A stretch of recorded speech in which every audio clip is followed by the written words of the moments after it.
Le football n'avait jamais vu un guerrier aussi redouté. Quand les attaquants entraient sur le terrain, ils regardaient toujours derrière eux, parce qu'ils savaient qu'une bête les attendait. Son nom, Sergio Ramos, le commandant du clan blanc. Dans le royaume du Real Madrid, une ancienne légende racontait qu'un défenseur naîtrait avec l'âme d'un attaquant et le cœur d'un guerrier. Et lorsque Ramos apparut, la prophétie devint réalité. Tacles féroces, duels impitoyables, mentalité de fer. Le ninja espagnol ne connaissait pas la peur. Même face au plus grand démon du football, il avançait toujours. Mais ce qui rendait Ramos différent, ce n'était pas sa défense, c'était son pouvoir de revenir quand tout semblait perdu. 90e minute, 95e minute, peu importe. Pour Sergio Ramos, la bataille n'était jamais terminée. Puis arriva la finale de la Ligue des Champions 2014. Le Real Madrid était au bord de la défaite.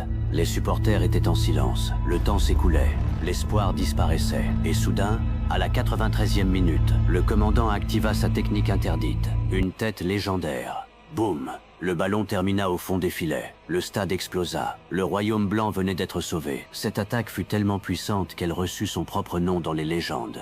La 93e minute. À partir de ce jour, les villages ennemis comprirent une vérité terrifiante.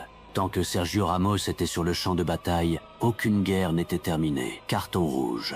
Bataille épique, moment de folie. Ramos ne cherchait pas à être aimé, il cherchait à gagner. Et aujourd'hui encore, quand les anciens racontent les histoires du Real Madrid, ils parlent d'un guerrier qui refusait de tomber, un capitaine, un monstre, une légende, Sergio Ramos.